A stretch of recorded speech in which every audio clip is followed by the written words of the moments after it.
থেকে কবিতাটা তৈরি করেছিলেন তার নামও হয়ে গেছে বিদ্রোহী কবি। ওই বিদ্রোহী কবিতাটা শোনাবো, শুনবেন কত সুন্দর। জি, ইংরেজের দলকে ঠসমস করে দিয়েছিল এই কবিতা পাঠ করে। সেই কবিতাটা হচ্ছে বলবীর। বলবীর বলচির অন্যতম বাসীর, শির নিহারি আমারই নত শির, ওই শিখর হিমাদ্রির বলবীর আমি চির অন্যতম বাসীর। বল মহাবিশ্বের মহাকাশ ভারী, চন্দ্র সূর্য গ্রহ তারা ছাড়ি, ঝলক ঝলক ঝলক ভেদিয়া খোদার আসন আরশ ছেদিয়া উঠিয়াছি চির বিশ্বময় আমি বিশ্ববিধাত্রীর। মমললাটের রুদ্র ভগবানী জলে রাজ রাজতিকা দীপ্ত জয়শ্রীর বলবীর আমি চির অন্যতম বাসীর, শির নিহারি আমারই নত শির, ওই শিখর হিমাদ্রির বলবীর আমি চির অন্যতম বাসীর। এই হচ্ছে বিদ্রোহী কবিতা। তো অত ইজ্জমন্তাসা কত জিল্লমন্তাসার তর্জমায় একটি কবি কবিতার ছন্দে করছে কিভাবে। আসছে পথে আধার নেমে, তাই বলে কি রইবে থেমে। আসছে পথে আধার নেমে, তাই বলে কি রইবে থেমে। বারে বারে জ্বলবে বাতি, হয়তো বাতি জ্বলবে না, তাই বলে তোর ভিড়রে মতো বসে থাকা চলবে না। তাই বলে তোর ভিড়রে মতো বসে থাকা চলবে না। আলোক ছায়া হাসিয়া বস্র বিধাতার দুটি দিক, কাঙ্গাল কখনো রাজ্য দিতে রাজাই চাইছে ভিক। কি বুঝতে পারলেন তর্জমা? কিছু বুঝতে পেরেছেন? কিছু বুঝতে পারেন? চলেন এক কবিতাটার তর্জমা করি আগে। এক ঘটনাটা বলে আজকে কিন্তু এই বক্তব্য কি করবো। আমারও ব্যাটারি বসতে লেগেছে, বুঝতে পারছি। কারণ যে একটা জালসা করে এসেছি, একটা জালসা করে অলরেডি 2 ঘন্টা জালসা ওখানে করার পরে এখানে আমার জালসা নেমে গেছে। কিছুদিন থেকে 2টা করে জালসা চলছে মনে করে। গত রাত্রে একখান জায়গায় ছিলাম, যুবকেরা ছাড়বে না, আপনাকে আসতে হবে। কারণ যে এক জায়গাতে আমি জালসা করছি, ওরা টাকা টুকি উঠিয়ে, যুবকেরা ছেলেরা গজল শোনার জন্য, বক্তব্য শোনার জন্য টাকা উঠিয়ে আমাকে নিয়ে গেছে যে আপনাকে আসতে হবে। তো আজকে কয়েকদিন থেকে ডাবল চলছে। মানে এই যে 10 রোজার 20 রোজার পর থেকে আমার ডাবলই সব হয়, সব দিয়ে ডাবল জালসা হয়। তো এই আগে কবিতার তর্জমাটা করি। এখানে কবি বলছেন, একে ধ্যান দেন। হ্যালো, সিংড়ার মধ্যে আলো কি করে গেল? এই কে ফোন করেছিল তোমাকে এখন? এত 12টা 1টারে তোমাকে 2টা 1:30টারে তোমাকে ফোন করে চুপ করছে। হ্যাঁ, সুবহানাল্লাহ। আমি তো দোয়াও করিনি যে আমার দোয়া কবুল হয়ে যাবে। হ্যাঁ, এখান জায়গাতে উত্তর দিনাজপুর এখান জায়গাতে ভাই গর্দন কাটা বলে জায়গা আছে, গর্দন কাটা। ওখানে একটা জায়গা আছে, জালসা করতে গেছিলাম ভাই। স্টেজে মসজিদ সম্পর্কে জালসা, মসজিদের জন্য জালসা হচ্ছিল। তো মসজিদের টাইলস লাগবে, তো টাইলসের একটা টাইলসের একখানটার দাম 1000 জুড়েছি আমি। একখান করে দেন তো সবাই মিলে, সবাই দিচ্ছে। কাউকে 2 খান ধরছি, কাউকে 5 খান ধরছি। করতে করতে করতে একটা চ্যাংড়া ছেলে মনে করেন কি দেখতে খুব সুন্দর, একবারে সুন্দর ফিটফাট হয়ে আছে। আর তার হাত খান ধরে বলছি, ভাই একদম তোমার বিয়ে তো এখনো হয়নি, তো একটা দিয়েছো, আর একটা তুমি দিয়ে দাও। ঠিক আছে বলে সব দিলেন, টাকা দিলাম। আমার দোয়া, আমার জন্য দোয়া করে যেন আমার আশা যেন পূর্ণ হয়ে যায়। ঠিক আছে, আমার খেপা শুরু করে দোয়া করে, আল্লাহ তুমি যে ছেলেটা যে উদ্দেশ্যে দান করেছে, আল্লাহ সেই উদ্দেশ্য তুমি পূর্ণ করে নাও। অনেক বক্তা বলে যে উদ্দেশ্যে দান করেছে সেই উদ্দেশ্যে দান করো, পূর্ণ করো, সেই উদ্দেশ্যটাকে তুমি পূর্ণ করো। এটা ভুল বলে, আর আমিও ভুল বলতাম, এখন চালাক হয়ে গেছে, অন্যরকম বলছি। তো আমিও খেপা শুরু করেছি বলতে, আল্লাহ যে উদ্দেশ্যে দান করেছে আল্লাহ সেই উদ্দেশ্য তুমি পূর্ণ করো। এই জালসা শেষ হয়ে গেছে ভাই, আমার পরে প্রধান বক্তা উঠেছে। আমি চলে গেছি বক্তার রুমে, খাচ্ছি দাচ্ছি ঘুরছি। আরো বলতে গেটের কাছে ঘুরপুর করছে। আমি মনে মনে ভাবছি, ও ছেলেটাকে 2000 টাকা কেড়েছে, আবার আমার কাছ থেকে কাটবে নাকি, ঘুরিয়ে নেবে নাকি। কতক্ষণ থেকে ঘুরছে, যখন 5-10 মিনিট পর, 20 মিনিট বা 15 মিনিট পরে তাকে ডাকছে, শোনো ভাই শোনো কি হয়েছে, টাকাটা ঘুরিয়ে দেবে জন্য আমার ঘুর করছে নাকি? না আমি সাহেব আপনাকে যাবো ভাবছি, কিন্তু সরবে যেতে পারি না। আর ভয়ও লাগছে। দেখবেন কোনো বড় যখন বক্তারা থাকবে তাদের কাছে আমরা আপনারা যেতে একটু যেখানে নাকচ করে যে কেমন করে যাবো তোর বক্তার সামনে, ওই রকমই আমার কাছে আসতে বা যারা পারে না। আমি শোনো শোনো শোনো, এখানে এসে কি হয়েছে বলো। তো বলছি মুফতি সাহেব আপনার দোয়া এত তাড়াতাড়ি কবুল হয়ে যাবে যে আমি বুঝতে পারিনি। কি হয়েছে বুঝা বলিও না। বাড়ি থেকে নিয়াত করে বার হয়েছিলাম। কি নিয়াত করে বাড়ি হয়েছিল? যে বাড়ি থেকে নিয়াত করে বার হয়েছিলাম যে আজকে জালসা শুনতে যাব আর মেলাতে একটা মেয়ের নাম্বার নেব। যখন থেকে মুফতি সাহেব আপনি দোয়া করে দিয়েছেন আমি একটা কেন দুটা পেয়ে গেছি। ভাবি মাথা ঠুকবো কোথায়, মাথা ঠুকবো কোথায়। ওই রকমই আরেকটা আমাদের গ্রামে হয়ে গেছে মসজিদের জন্য জালসা। আমার একটা বন্ধুর নাম হচ্ছে আব্দুল সামাদ, এখন মোটরসাইকেল গ্যারেজ করছে। আমি দোয়া করছি আর 1000 টাকা দিয়েছে, বাজির সামান দোয়া কর। আমার খ্যাপা দোয়া করতে লেগেছি। যে উদ্দেশ্যে দান করেছে আল্লাহ আমার বন্ধু সে উদ্দেশ্য পূর্ণ করো। কি হয়েছে কোথায় বাজলাম? বলছে আমার উদ্দেশ্য শুনে নে। বলছে বল তোর উদ্দেশ্য কি? তো বলছে শালা 1 বছর থেকে লটারি কাটছে রে ভাই, একটা টাকা ফাঁসে না। 1 বছর থেকে লটারি কাটছে ভাই, একটা টাকা ফাঁসে না। আজকে তুই দোয়া করে দিয়েছিস, এবার কাজ হয়ে গেছে। তো তখন থেকে ভাই আমি চালাক হয়ে গেছি। এখন থেকে দোয়া করছে আল্লাহ যে উদ্দেশ্যে দান করছে এরা, তার তুমি ভালো উদ্দেশ্য পূর্ণ করো। তাহলে সব যারা বাদ চলে গেল নাকি?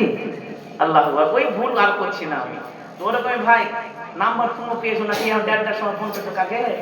হ্যাঁ হাই হাই কি অবস্থা।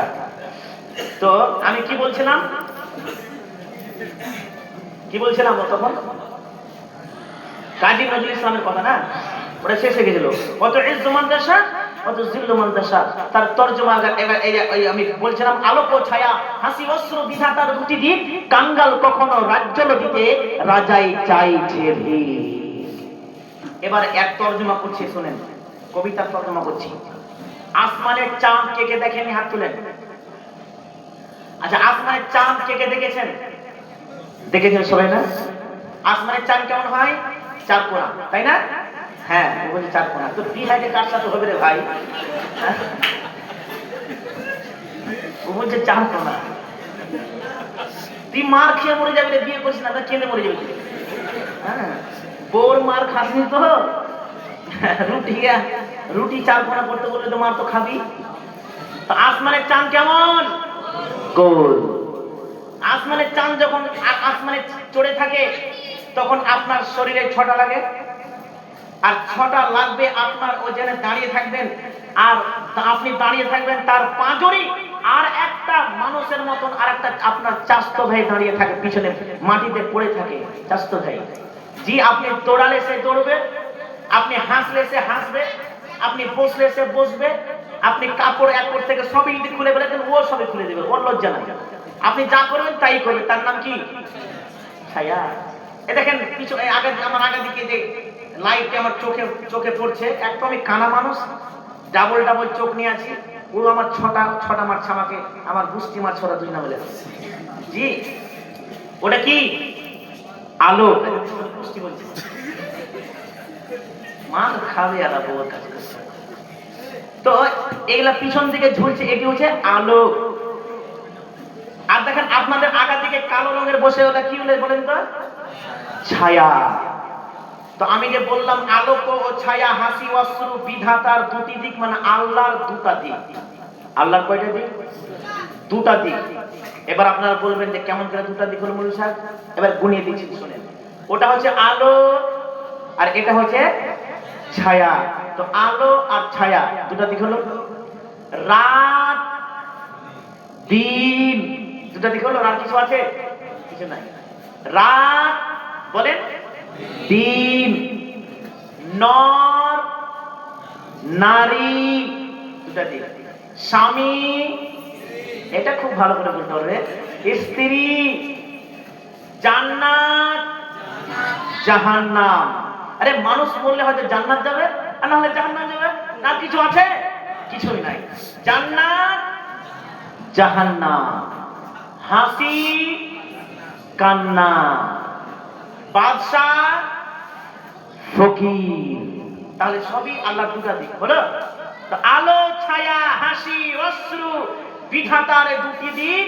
কাঙ্গাল কখনো রাজ্য লজিতে, রাজাই চাইছে ভে। এবার চলেন, দিক বুঝে গেলেন। এবার এই দিকেরই এবার ঘটনা বলছি। এবার আমি কবিতার তর্জমা করে দিলাম, এবার তর্জমার ঘটনা বলছি। এবার শুনেন, খুব সুন্দর ঘটনা, মা বোনেরা খেয়াল করবেন। একটি গ্রামে দুইজন স্বামী স্ত্রী খেতে বসেছে। বিরক্ত হচ্ছেন? একটি গ্রামে দুইজন স্বামী স্ত্রী খেতে বসেছে দুপুরবেলা।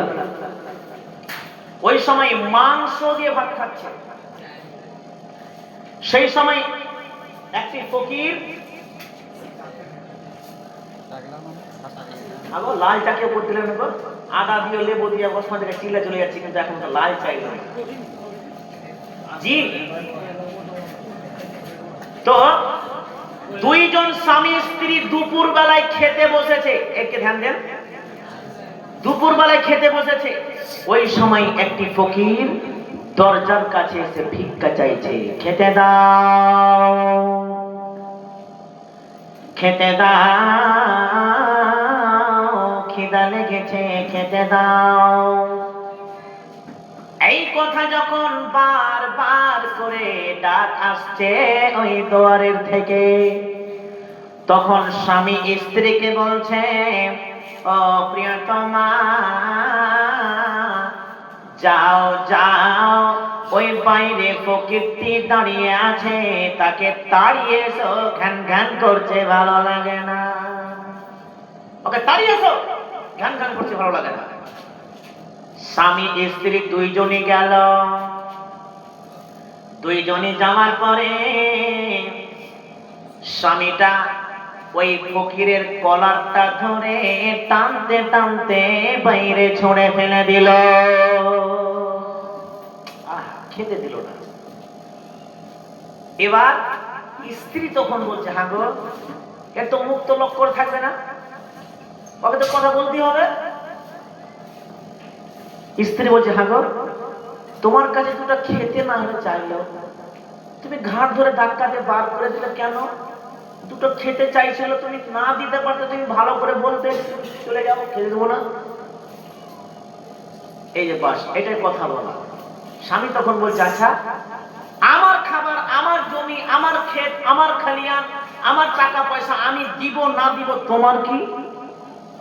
তখন উঠে আবার পাল্টা জবাব, মানে স্ত্রীকে পাল্টা জবাব দিতে হবে। ওই জন্য তো লাভ খায়, হ্যাঁ, ওই জন্যই লাভ খায়। কেন?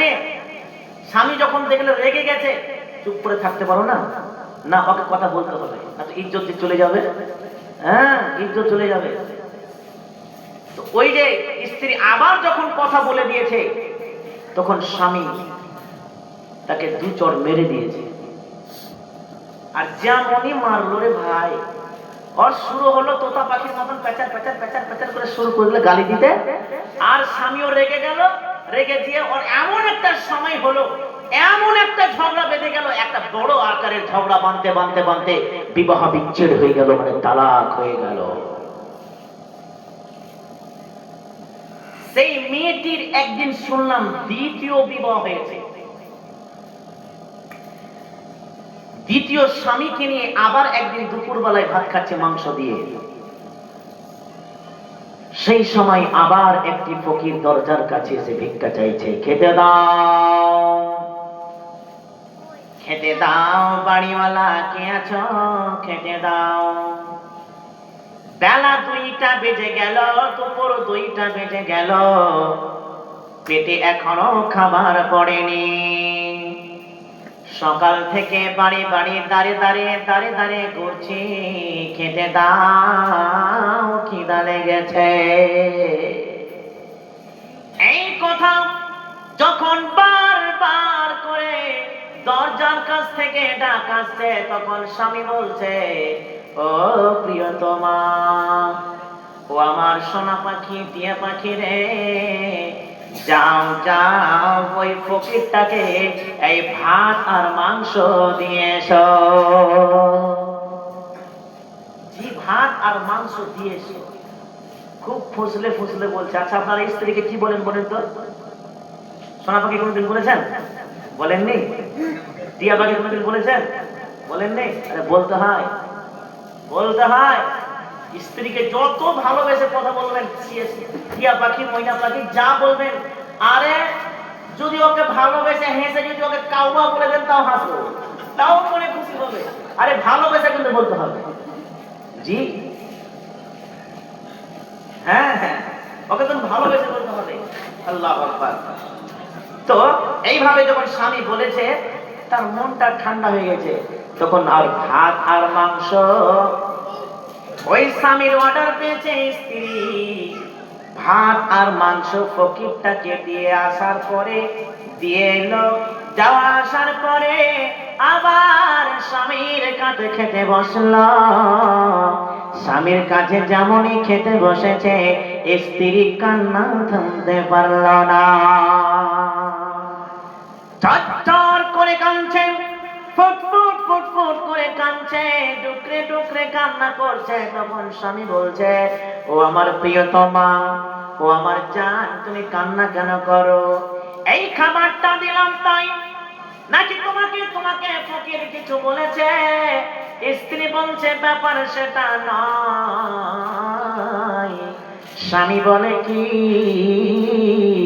তখন স্ত্রী বলল, ওই ফকিরটি বাইরে বসে আছে, ওই ফকিরটিকে তুমি জানো? বলছে, না তা জানি না। স্ত্রী তখন বলছে, ওই ফকিরটি আমার প্রথম স্বামী, যে একদিন একটি ফকিরকে তাড়িয়ে দিয়েছিল, একদিন ফকিরকে ঘাট ধাক্কা দিয়ে বার করে দিয়েছিল, আজকে সেই নিজেই ফকির হয়েছে। সুবহানাল্লাহ। আজকে সেই নিজেই ফকির হয়েছে। এত কিছু, এতগুলো ধন সম্পদ থাকার পরেও, এত টাকা পয়সা থাকার পরেও, এত টাকা পয়সা ধন দৌলত আল্লাহ তাকে দিয়েছিল, কোটি কোটি টাকার মালিক ছিল, হাজার হাজার সম্পত্তি ছিল, কিন্তু জীবনে কোনোদিন মিসকিন ফকিরকে খেতে দিত না। জীবনে কোনোদিন মাদ্রাসায় দান করেনি, জীবনে কোনোদিন মসজিদে দান করেনি। মাদ্রাসাওয়ালা যখন হাতে চেক নিয়ে আসতো, হাতে যখন বিল নিয়ে আসতো, আমাদের মাদ্রাসায় 450 ছাত্র আছে, এতিম ছেলে গেল পড়াশোনা করে, আমাদের মাদ্রাসার জন্য কিছু দেন, কিছু টাকা দিলে পারে ছেলেদের মুখে আহার দিব। ওই আলেমদেরকে ঘাড় ধাক্কা দিয়ে বার করে দিয়েছিল। একদিন হয়েছিল কি, মসজিদের নির্মাণ হবে, মসজিদের জন্য টাইলসের দরকার, সিমেন্টের দরকার, বালির দরকার। এই করে করে করে যখন মসজিদের ইমাম সহ, মসজিদের ক্যাশিয়ার সহ, মসজিদের কমিটি সহ এসেছিল, ওই বেয়াদব স্বামী আমার ওই মিসকিন ওই মসজিদের কমিটি ইমাম সাহেবকেও ঘাড় ধাক্কা দিয়ে বার করে দিয়েছিল। আজকে তার শাস্তির পাওয়ার দরকার ছিল, আজকে সেই শাস্তি পেয়ে গেছে, আজকে সেই নিজেই ফকির হয়েছে, আজকে সেই নিজেই ফকির হয়েছে। তখন স্বামী বলছে, আমি কে জানো? বলছে না। তখন আমি কে জানো? বলছেন না। তখন স্বামী তখন বলছে, ও প্রিয়তমা, আমি হলাম সেই লোকটি, আমি হলাম সেই ফকিরটি যাকে তোমার স্বামী ঘাড় ধাক্কা দিয়ে বার করে দিয়েছিল, আজকে তোমার বর্তমান স্বামী। আজকে তোমার বর্তমান স্বামী। যেই দিন তোমার স্বামী ঘাড় ধাক্কা দিয়ে বার করে দিয়েছিল, ওই দিন আমি আল্লাহর কাছে হাত তুলে দোয়া করলাম, আল্লাহ তোমার নবী বলেছেন, তোমার নবী বলেছেন পৃথিবীতে 3 ব্যক্তির দোয়া কবুল হয়, একটা হচ্ছে পিতামাতা, দ্বিতীয় হচ্ছে মাজলুম, তৃতীয় হচ্ছে মুসাফির। আল্লাহ, আমি মাজলুম মুসাফির হয়ে তোমার কাছে দোয়া করলাম, তাকে তুমি ধ্বংস করে দাও, তাকে তুমি বরবাদ করে দাও, কারণ তোমার পবিত্র কোরআনে বলা হয়েছে, ওয়া তুইজ্জু মান তাশা ওয়া তুযিল্লু মান তাশা। ও আল্লাহ, আমাকে ইজ্জত দাও, সম্পদ দাও, টাকা দাও, জীবনে কোনোদিন মিসকিনকে ঘোরাবো না, কোনো আলেমকে ঘোরাবো না। আল্লাহ রে, বিবি রে, আমার এই দোয়া কবুল করে নিয়েছে আল্লাহ। আমার দোয়াতে তোমাদের তালাক হয়ে গেছে। আর স্ত্রীদেরকে পবিত্র কোরআনে স্ত্রীদেরকে মাল বলা হয়েছে, মাল বলা হয়েছে, সম্পদ বলা হয়েছে। স্বামীর কাছে সবচাইতে দামি সম্পদ হলো তার স্ত্রী। এদেরকে বস্তু বলা হয়েছে, সম্পদ বলা হয়েছে। বিবিরে, তার তোমার প্রথম স্বামীর প্রথম সবচাইতে দামি সম্পদ তুমি ছিলে, তোমাকে তালাক দিয়ে দিয়েছে। তার আস্তে আস্তে সব সম্পত্তি তার চলে